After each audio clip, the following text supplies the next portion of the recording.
Good morning, dear students. Hope you all are fighting against coronavirus. Although it is a difficult, but still we all will fight and finally we will win. In the previous class, we have studied about what osmosis and what are the various parameters that affect osmosis. But one parameter is left in that, and that is regarding what isotonic solution. We have discussed two things. One is isotonic, other is hypertonic, and third is hypotonic. What happened to the cells? There are certain questions which can be asked. I told you that there is one question that is generally asked: what happened to a RBC when we placed it in an hypertonic solution or when we placed it in a hypotonic solution? Similarly, what happened to a plant cell when we placed it in a hypotonic solution? Then there is a concept that what cell wall जो है plasma membrane जो है extend हो जाएगी और वो जाकर लग जाएगी किसको, सेल वॉल को, and there is a pressure that is called turgidity और turgor pressure that develops in it. So these are the questions that is generally asked.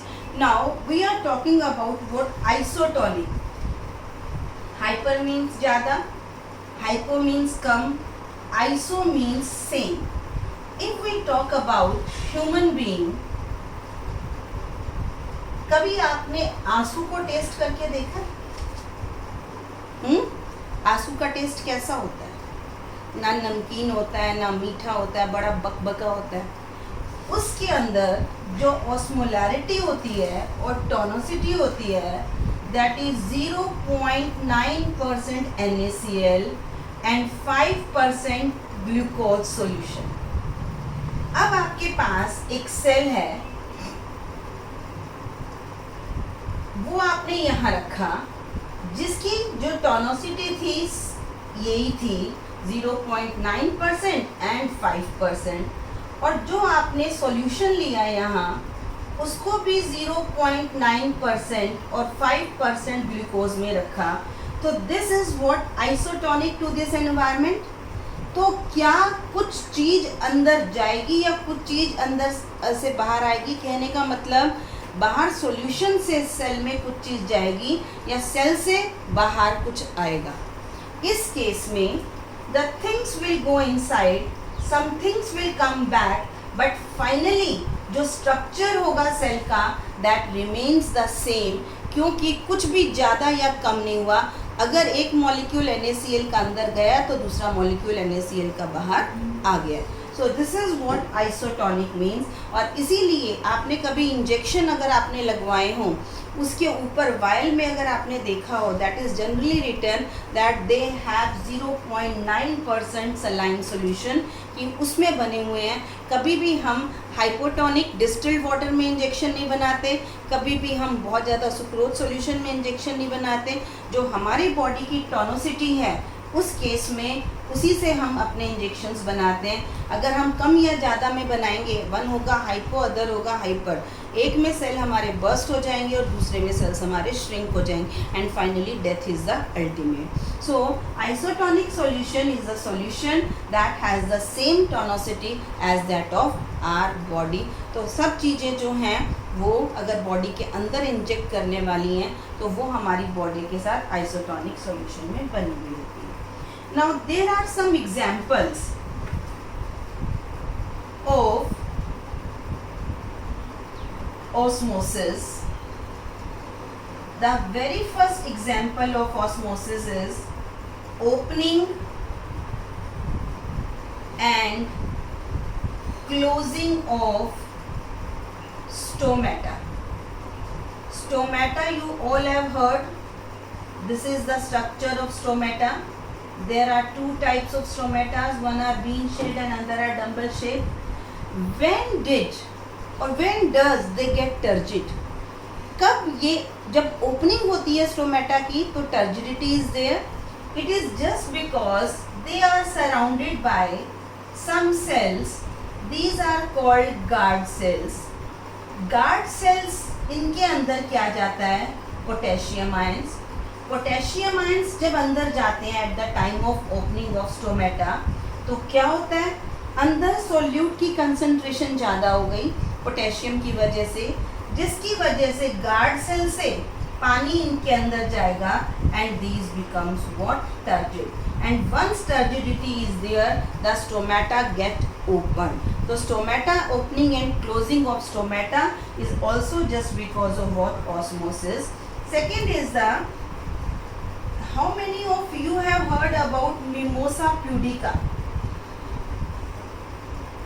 Mimosa pudica is touch me not plant. इसकी leaves को अगर आप touch करते हो तो क्या होता है, वो लीव्स शेड हो जाती हैं.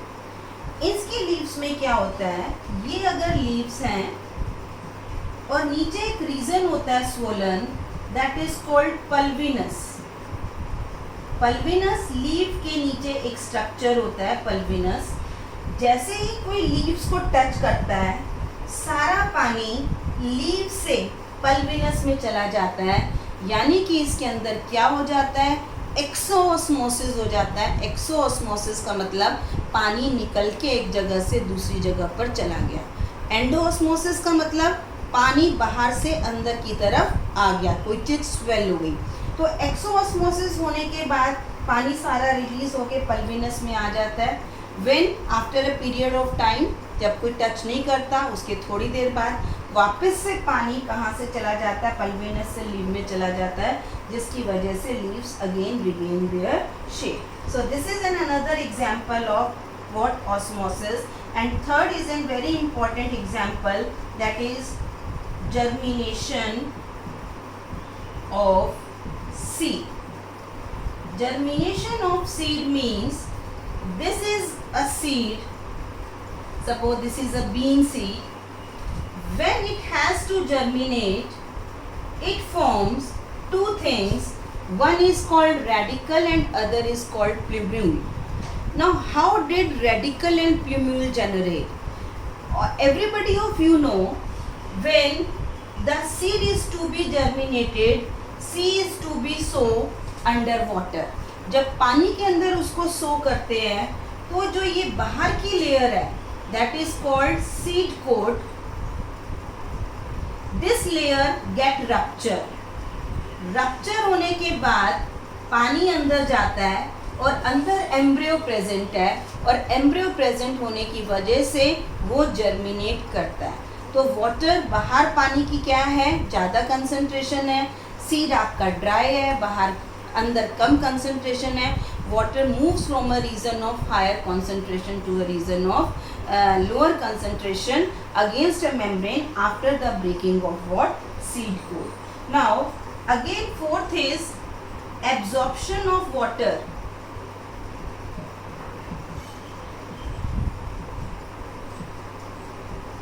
by root hairs in plants.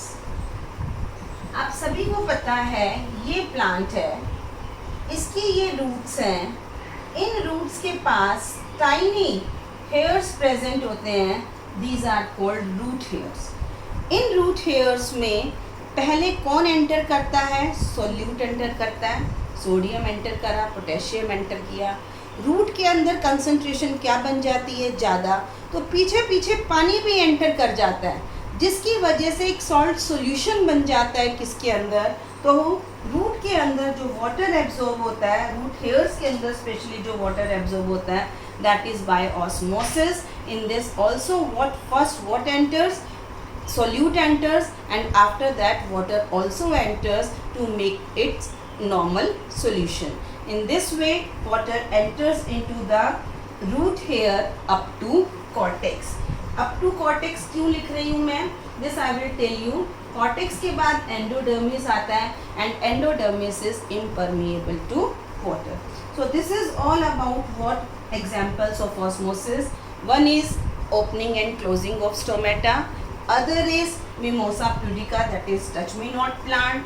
Third is germination of seed, and fourth is absorption of water by the root hair up to cortex. So these are the few examples. Although these examples are not given in your NCERT, but still I want you should learn because these are the important examples. After osmosis, the next thing of passive transport, there are two transport, one is active, other is passive. Passive does not require energy, active requires energy. So we are discussing only those examples in which energy is not required. So this is what diffusion. How diffusion is defined? It is movement of a substance, and this substance can be solid, liquid और gas. आपने देखा होगा in osmosis we have studied it is only the movement of a solvent, and that is what water, but here it is a movement of a substance. Solid can also move, liquid can also move, gas can also move from a reason of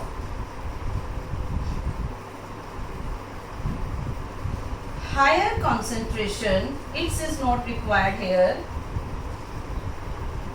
to the reason of lower concentration till the equilibrium is achieved. Now, if we talk about a solid substance, then you have studied about what smoke. जो ये धुआं निकलता है, इसके अंदर कुछ unburned particles होते हैं, कार्बन के, and those unburned particles moves from a region of higher concentration to the region of lower concentration. So smoke is the example of what? Solid substance.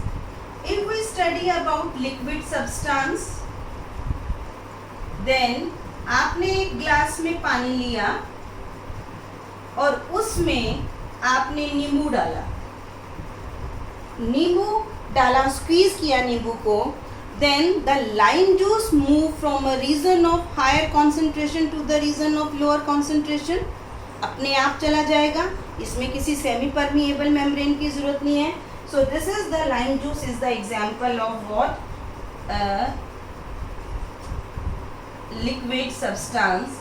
And if we discuss about gaseous substance, then there is what? An example, that is an example of carbonated juice. आपने कोई भी cold drink खोली, Limca, Cola, Coke, whatever, जैसे ही आप open करते हैं gas releases out, that is carbon dioxide, and that carbon dioxide reaches from a region of higher concentration to the region of lower concentration. So in solid substance and in liquid substance, in gaseous substance, these are the example which shows yes, diffusion takes place from a region of higher concentration to the region of lower concentration. Here no semi or selective permeable membrane is required. Now, what are the factors which affect diffusion? The very first factor which affect diffusion is what? Temperature. Suppose your mama is cooking food in the kitchen. बहुत अच्छा प्याज टमाटर का तड़का लग रहा है, पंखे चल रहे हैं और थोड़ी देर में पता लगता है हर रूम में क्या हो रहा है, स्मेल जा रही है इस चीज़ की, मम्मी के तड़के. तो अब जो मम्मी ने प्याज टमाटर का जो मिक्सचर बनाया है उसकी जो फ्रेगरेंस वो कैसे आई? The reason is as you know your energy is convertible. जब मम्मी टेम्परेचर यूज़ कर रही थी कुक करने में तो हीट एनर्जी थी और वो हीट एनर्जी किस में कन्वर्ट हो गई? काइनेटिक एनर्जी में. और वो काइनेटिक एनर्जी के मॉलिक्यूल्स थे जो कि क्या कर रहे थे? मूव कर रहे थे from one place to another.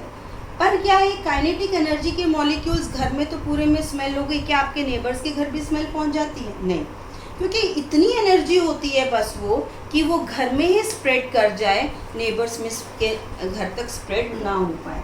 The very factor which effect diffusion is temperature, means more the temperature, more will be diffusion. So this is a very common example in which heat energy is converted into kinetic energy. Second, distance. जितना ज़्यादा distance होगा उतना कम diffusion होगा. More the distance, less is the diffusion. Less is the distance, more is the diffusion. तो for example मैंने यहाँ पर खड़ी हुई हूँ और एक सेंट का स्प्रे मैंने यहाँ कर दिया है, मेरे आसपास बहुत अच्छी फ्रेग्रेंस हो गई, पर जैसे जैसे मैं दूर जाती जाऊँगी वो फ्रेग्रेंस कम होती जाएगी. So more the distance, less will be the diffusion. And तो so you can write the down, more the distance, less is diffusion. And third and important is what? Concentration gradient. What is concentration gradient? आपके पास एक beaker है and in beaker you have 100 ml water. You have another beaker that has 1000 ml water. दोनों beaker का पानी आप फर्श पर फेंकते हैं, किसका पानी ज़्यादा दूर तक जाएगा? जिसमें 1000 ml वाटर है. तो जो 1000 ml वाटर है, क्योंकि उसकी कंसंट्रेशन ज़्यादा है पानी की, that will spread up to a long distance. And 100 ml में कंसंट्रेशन कम है वाटर की, that will spread up to a limited distance. So more the concentration, more will be the diffusion. So these are the 3 main parameters on which what diffusion depends. One is what? Temperature. One is temperature, other is concentration gradient, and third is distance. So be careful about these 3 parameters. Although they are written in NCERT, all these parameters, but their explanation is not given, so you should know its explanation also. Now third thing is,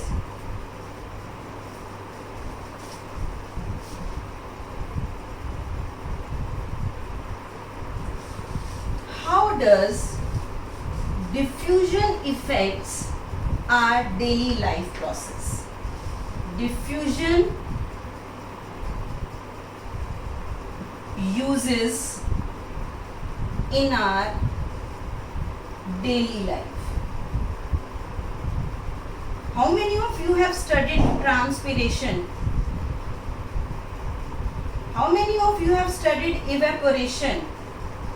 Transpiration and evaporation. Transpiration is the evaporation of water from the leaves in the form of water vapors. What transpiration is? It is the evaporation of water from the leaf surfaces in the form of water vapors.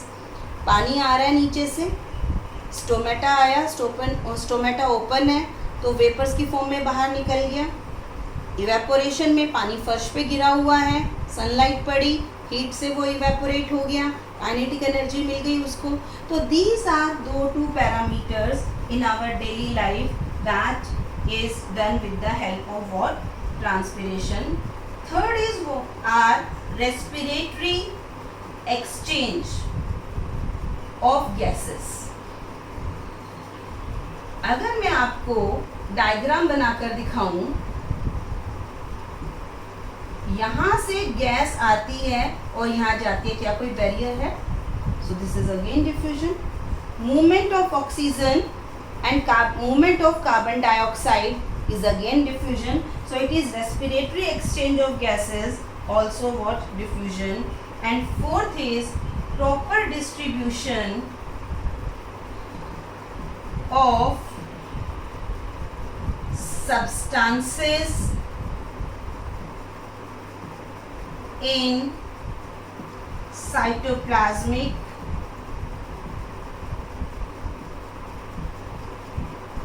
or between the cells. This is a plant cell. This has vacuole. बाहर से sodium अंदर आ रहा है, तो ये यहीं रहेगा या it get distributed throughout the cell? It will be distributed throughout the cell. जब साइटोप्लाज्म के अंदर कोई चीज जाती है तो उसका equal distribution throughout the cytoplasm also takes place with the help of diffusion. This is its neighbouring cell and they both are connected with the help of plasmodesmata. If this sodium moves here, then again it has to be spread throughout the cell. This is also through diffusion. So all these things in our daily life, transpiration, evaporation, respiratory substances, these all are the examples of diffusion. One is what? Pheromones. Pheromones is fragrance. जहाँ भी फूल खिला वहाँ पर से fragrance आपके पास अपने आप आ जाती है. सेंट की बॉटल खुली, उससे फ्रेगरेंस आपके पास आ जाती है. तो pheromones are the chemicals which enhances, which increases or which is meant for what? Smelling agent. So these are the 5 factors which affect our daily life in which diffusion takes place. One is transpiration, other is evaporation, third is respiration, fourth is proper distribution of substances, and fifth is pheromone. Student, this is all for today. So in the next class we will take up facilitated diffusion. That is an example of passive transport. Thank you and have a nice day.